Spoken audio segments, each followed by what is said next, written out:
All right, we are talking to Mark Salmon from Compass Realty. How are you, Mark?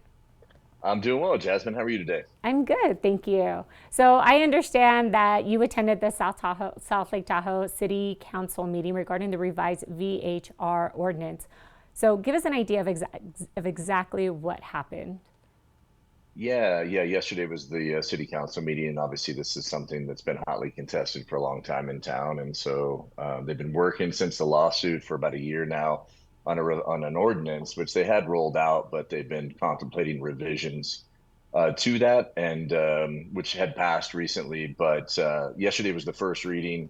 Again, hours of debate back and forth, people from both sides of the conversation, and a lot of conversation with city council. But it did pass the new ordinance. Okay, gotcha. And for viewers who aren't following the Bay, I know I am not. What are some of the key changes in this revision? Yeah, so the original ordinance rolled out, and they didn't have a cap on the number of permits in residential neighborhoods. What they did instead was created a buffer of 150 feet. So that was that if you had another VHR permitted within 150 feet of your property, that you wouldn't be able to get a permit. And that caused some problems, pitted neighbor against neighbor, had issues with people coming really, just shy of being able to get a permit. A lot of people blocking by getting a permit and not actually utilizing it. So that buffer is now going away. They're just going to a total cap. So now there'll be no more than 900 permitted vacation rentals within the city limits in residential neighborhoods. Part two, you have to be a minimum of 25 years old to rent a vacation rental in South Lake Tahoe.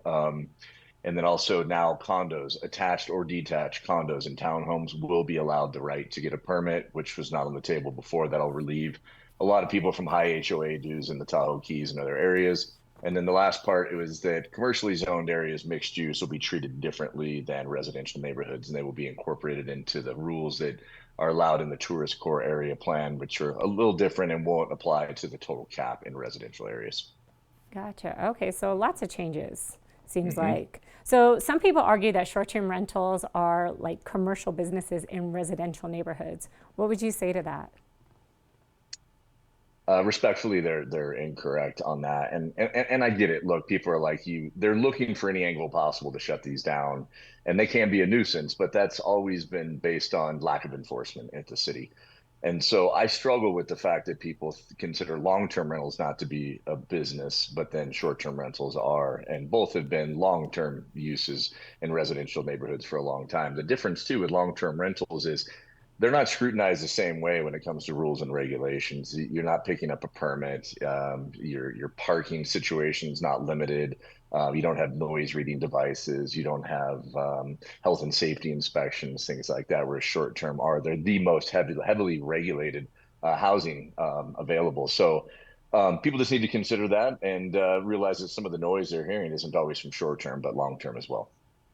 Right. Okay. Well, so is this all final decision or is there other additional steps to be taken?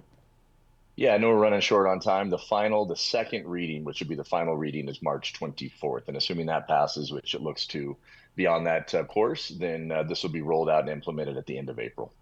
Okay, perfect. Well, thank you so much. That was great information, Mark. We appreciate you being here. Is there a website that people could reach out to you? Yeah, please go to tahoesalmon.com. I've got information on there with updates on VHRs and other real estate related items, and then you can contact me directly otherwise. Perfect. Thank you. Thanks so much for the time.